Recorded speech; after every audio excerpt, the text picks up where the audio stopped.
நமஸ்தே, நான் ராணிகண்ணன் பேசுகிறேன். Big pass Tamil season 7 டே 74 review தான் நம்ம பார்க்க போகிறோம். இன்றைக்கி மெயினாக என்ன நடந்ததுன்னா, அனன்யா எவிக்ட் ஆகிட்டாங்க. அதுதான் மெயின். ஓகே, ஆனால் பட்டும் திருந்தாத ஜென்மம் தான் நம்ம பிக் பாஸ். சரி, என்னென்னு நான் சொல்கிறேன், ஒன்றுனா பார்க்கலாம். ஸோ ஃபஸ்ட்டு எடுத்த உடனே பிக் பாஸ் ஃபஸ்ட்டு பர்ஃபார்மரை செலக்ட் பண்ண சொல்லுவார். ஓகே, ஃபஸ்ட்டு பர்ஃபார்மர் எல்லோரும் கூல் சுரேஷை தான் குத்துவாங்க. அவர் சிம்பு வேஷம் போட்டிருந்தார். அஃப்கோர்ஸ் சிம்பு அளவுக்கு டெஃபினட்டாக யாராலையும் டான்ஸ் பண்ண முடியாது, நினச்சி கூட பார்க்க முடியாது. பட் ஓரளவுக்கு இட் ட்ரைடு பெட்டர் தென் மாயா. மாயாவுக்கு ஜீன்ஸில் அந்த ஐஸ்வர்யா ப்ளே பண்ண வைஷ்ணவி கேரக்டரை கொடுத்துருப்பாங்க, பயந்தாங்குழி கேரக்டர். ஒரு பிட்டு கூட அவங்க அந்த கேரக்டரை பர்ஃபார்ம் பண்ணவே இல்லை. அவங்க பேயாட்டம் ஆடினாங்க, பைத்தியக்காரியாட்டம் ஆடினாங்க, காமெடியன் மாதிரி ஆடினாங்க. அந்த கேரக்டரை கொலை பண்ணிட்டாங்க. அவங்க பேரை சொல்கிறதுக்கு ஒருத்தருக்கு கூட தைரியம் இல்லை பாருங்களேன். சொன்னால் என்ன ஆகும், வீக்கெண்டில் கமல் சார் வருத்தளிப்பார்னு எல்லாருக்குமே தெரியும். Because everyone knows Maya Bigg பாஸ்க்கும் கமல் சாருக்கும் ஃபேவரெட்டுன்னு சொல்லிட்டு, எதுக்கு அனாவசியமாக அவங்க பேரை சொல்லி எதுக்கு அவர்கிட்ட போய் நம்ம வாயில் நிற்கணும்னு சொல்லிட்டு சொல்லவே இல்லை. ஸோ இப்போ பிக் பாஸ் சொன்ன மாதிரி எல்லோரும் கரன்சியை ஷேர் பண்ணிப்பாங்க. பிக் பாஸ் முதல் நாள் சொல்லியிருப்பார்ல, இந்த மாயா, பூர்ணிமா அண்டு ரவீனா அவங்கக்கிட்ட இருக்கிற கரன்சிலாம் கொடுத்துருவாங்க. ரவீனா மணிக்கும், மாயா பூர்ணிமா விஜய்க்கும் கொடுத்துருவாங்க. ஸோ அதுக்கு இவங்க 3 பேருக்கும் 0-0 வரும் கரன்சி. அதனால் பிக் பாஸ் கோச்சிப்பார். கோச்சுன்ட்டு எல்லாருமே டிஸ்ட்ரிபியூட் பண்ணிக்கோங்க, உங்களுக்கு எப்படி தோணுதோ அப்படின்னோடனே மீட்டிங் மாதிரி போடுவாங்க. நிக்சன் சொல்வார், திருப்பி நம்ம ஃபஸ்ட்லேருந்து யாருடைய பர்ஃபார்மன்ஸ் பிடிச்சிருக்குன்னு பார்த்தா அவங்களுக்கு ஏற்ற மாதிரி டிஸ்ட்ரிபியூட் பண்ணிக்கலாம்னு சொல்லுவார். ஆக்சுவலி விசித்ரா அப்ஜெக்ட் பண்ணுவாங்க. விசித்ரா அப்ஜெக்ட் பண்ணது கரெக்டு. ஏன்னா விசித்ராலாம் ஒன்றும் கொண்டு போய் கொடுக்கலையே, அத்தனையும் அவங்க ஷேரை வச்சுட்டு தானே இருந்தாங்க. இவங்க 3 பேர் பண்ண தப்புக்கு எல்லாருமே ஏன் திருப்பி எல்லா கரன்சியும் ஷஃபில் பண்ணி மறுபடியும் ஒவ்வொருத்தருக்காக கொடுக்கணும்னு சொல்லுவாங்க. பட் மற்றவங்களாம் மெஜாரிட்டி அந்த மாதிரி போடலான்னே இவங்களும் ஒத்துப்பாங்க. ஏன்னா திருப்பி இவங்க ஒத்துக்கலன்னு வச்சுக்கோங்களேன், வீக்கெண்டில் இவங்களை குத்துவாங்க, நாமினேஷனுக்கு இவங்கள டார்கெட் பண்ணுவாங்க. எல்லாருமே இப்போ எதுக்கு வம்பு அப்படிங்கிற மாதிரி ஆயிடுச்சு. ஓகே, இப்போ பிக் பாஸ் எனக்கு ரொம்ப சந்தோஷம், எல்லாம் ப்ராப்பராக பிரிச்சுட்டீங்க. இதில் பிக் பாஸும் ஒரு கைதான்னு வச்சுக்கோங்க. அவர் என்ன பண்ணியிருக்கணும், நேற்று ரவீனா, மாயா அண்ட் பூர்ணிமா மட்டும் பனிஷ் பண்ணி நீங்கள் இனிமேல் டாஸ்க்லேயே கிடையாது, டிக்கெட்டு ஃபினாலேன்னு தானே சொல்லியிருக்கணும். அதை விட்டுட்டாரு. திருப்பி ரீஷஃபில் பண்ணி எல்லோரும் பிரிச்சுக்கோங்கன்னா எல்லோரும் பிரிச்சுப்பாங்க. ஓகே, இதுபடி பார்த்தா நிக்சனுக்கு தான் நிறைய கரன்சி இருக்கும். அஃப்கோர்ஸ் இட் டிசர்வ்ஸ், ரொம்ப நல்லா டான்ஸ் ஆனார். இன்றைக்கி என்ன பண்ணுவார் பிக் பாஸ், 2 பேர் ஆடணும். அந்த 2 பேர் ஆடும்போது அதில் யார் பெஸ்ட்டுன்னு மற்ற கண்டஸ்டன்ஸ் ஓட்டு போட்டு செலக்ட் பண்ணணும், கரன்சி கொடுக்கணும். ஓகே, இதில் மாயாவும் ரவீனாவும் ஆடும்போது மாயாவுக்கு அந்த டான்ஸு சரியாக வரல. ஓகே, என்னமோ கபடி ஆடுற மாதிரி தான் ஆடினாங்க. ஆனால் ரவீனாவுக்கு அவங்க ஸ்பேஸே கொடுக்கல டான்ஸ் ஆடுறதுக்கு. ஓகே, அப்போ இந்த பூர்ணிமா என்ன பண்ணுவாங்க, ஸ்டேஜுக்கு ஃபஸ்ட்டு நான் மாயாவுக்கு கொடுக்குறேன்னு சொல்லிடுவாங்க.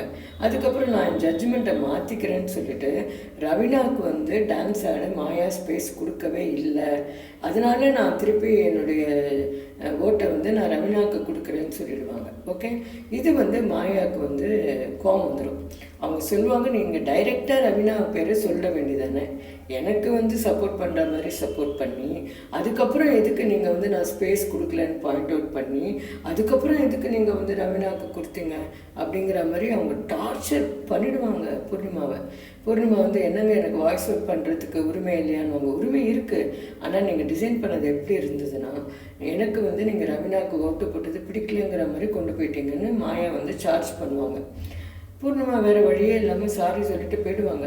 கொஞ்ச நேரம் கழிச்சு அவங்களே மாயா கிட்ட, நம்ம 2 பேரும் சிங்கில் தானே இருந்தோம், ஏன் நான் இப்படி தப்பாக நினச்சேன், ஏன் நான் தப்பாக ரவீனாவுக்கு ஓட்டு போட்டேன், கரெக்டாக பண்ணது அவங்க தப்புங்கிற மாதிரி அவங்க மைண்டில் கொண்டு புகுத்திடுவாங்க. மாயா ஏதோ மிஸ்மரைஸ் பண்ணியிருக்காங்கங்க மாயா பூர்ணிமாவை. அதுக்கப்புறம் பூர்ணிமாவும் விசித்திராவும் ஆடுவாங்க. அது குத்து பாட்டு போட்டுருவார் பிக் பாஸ். ஸோ பூர்ணிமா சூப்பராக குத்து டான்ஸ் ஆடுவாங்க. நம்ம விசித்திராவுக்கு தான் உடம்பு வணங்காதில்ல, ரொம்ப குண்டு, அவங்க ஜென்டிலாக தான் ஆடுவாங்க. ஸோ பூர்ணிமாவுக்கு எல்லோரும் ஓட்டு போட்டுருவாங்க பெஸ்ட்டு பர்ஃபார்மர் சொல்லிட்டு. அந்த ஒவ்வொரு பேர்லையும் யார் நல்லா டான்ஸ் ஆனாங்கன்னு சொல்லணும். விசித்திரா ஃபீல் பண்ணுவாங்க மணிக்கிட்ட, எனக்கு ஏற்ற மாதிரி சாங் போட்டுக்கலாம், குத்துப்பாட்டு போட்டுட்டாரு அப்படின்னு சொல்லி அதை வேறு சொல்லுவாங்க.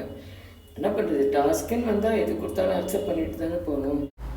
எக்ஸப்ஷன் பார்த்தீங்கன்னா மாயா மட்டும்தான். ஓகே, மாயாக்காக பயங்கரமாக ஃப்ளெக்சிபிளாக இருப்பாங்க பிக் பாஸும் கமலும். இப்போ விஜயும் நிக்சனும் ஒரு பேர். ஓகே, நிக்சன் சூப்பராக ஆடுவார்.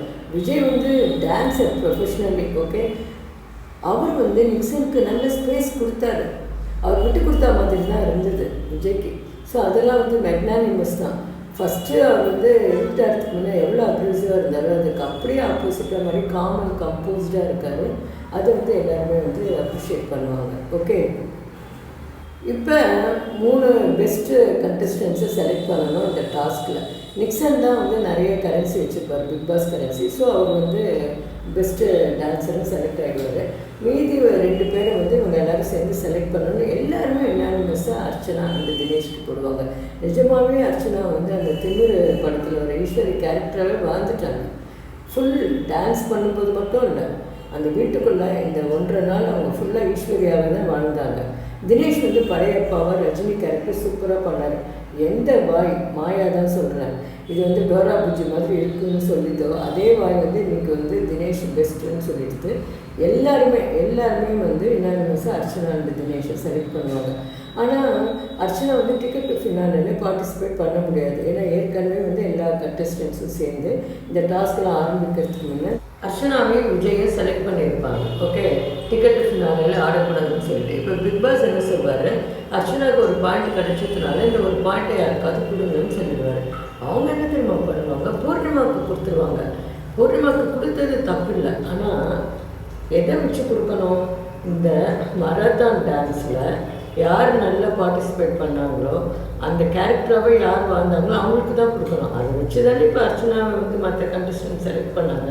ஆனால் அவங்க என்ன தெரியுமா சொல்லுவாங்க, 2 வீக்ஸாக வந்து பூர்ணிமாவுடைய கேமில் சேஞ்ச் தெரியறது, அவங்க மாயாவை எடுத்து கொஸ்டின்லாம் கேட்குறாங்க, அதனால நான் வந்து இந்த ஒரு பாயிண்ட் அவங்களுக்கு தரேன்னு சொல்லுவாங்க. அது தப்பு இல்லை, ரிலவெண்ட்டே கிடையாது இல்லையா. இதுக்கு ஒரு பாயிண்ட் அவங்க எதுக்கு கொடுத்துருக்கணும், இந்த பர்ஃபார்மன்ஸ்க்கு தான் கொடுத்துருக்கணும், டான்ஸ் மராத்தான் பர்ஃபார்மன்ஸ்க்கு அது சொல்லி கொடுத்துருக்கலாம். பட் அவங்க ரீசன் வந்து வேறு ரீசன் சொல்லிட்டாங்க. It's unacceptable. பிக் பாஸும் வாய் திறக்கல, ஏன் பூர்ணிமா வச்சு அதனால் வாய் மூடி நிறுத்திட்டாரு. அப்புறம் திடீர்னு இப்போ பிக் பாஸ் என்ன பண்ணார், இன்னொரு பாம்பு போட்டார். அது என்னென்னா மிட் வீக் எவிக்ஷன். அதுபடி என்ன பண்ணுவார், 6 பேர் எவிக்ஷன் லிஸ்ட்டில் இருக்காங்கல்ல, அவங்க 6 பேருடைய ஃபேஸுமே வந்து அந்த ஜிக்ஸாக் பசல் இருக்குல்ல அந்த பீசஸாக வச்சுருப்பாங்க. இந்த 6 பேரும் வந்து அந்த பீசஸை வந்து அரேஞ்ச் பண்ணணும். யாருடைய ஃபேஸில் வந்து எல்லா பீஸுமே இல்லையா, அவங்க தான் எவிக்டட். ஸோ எல்லோரும் அரேஞ்ச் பண்ணுவாங்க. அனன்யாவுடைய ஃபேஸை வந்து அவங்க அரேஞ்ச் பண்ணும்போது ஒரு பீஸ் இருக்காது. So Ananya is evicted. Kamal வந்து போன வாரம் சொல்லியிருப்பார், எனக்கு பசி எடுத்தால் நான் அட் ஏ டைம் 3 முட்டை கூட ஆம்லேட் போட்டு சாப்பிடுவேன்னு சொல்லிட்டு இன்டெரக்டாக 3 எவிக்ஷன் இருக்குது சொன்னாருன்னு எல்லாரும் சொல்கிறாங்க சோஷியல் மீடியாவில். அப்படி பார்த்தா இன்றைக்கி ஒரு எவிக்ஷன் ஆகிடுது, மிட் எவிக்ஷன். இன்னும் 2 எவிக்ஷன் இந்த வீக்கெண்ட் இருக்கலாம், இல்லை 1 கூட இருக்கலாம். ஸோ 1ன்னா கூட இந்த வீக் வந்து 2 பேர் போன மாதிரி கணக்காயிடும். Okay, so let's wait and see. நான் டெய்லி ரிவ்யூ போடுறேன். மறக்காமல் பாருங்கள், மறக்காமல் சப்ஸ்கிரைப் பண்ணுங்கள். தேங்க்யூ.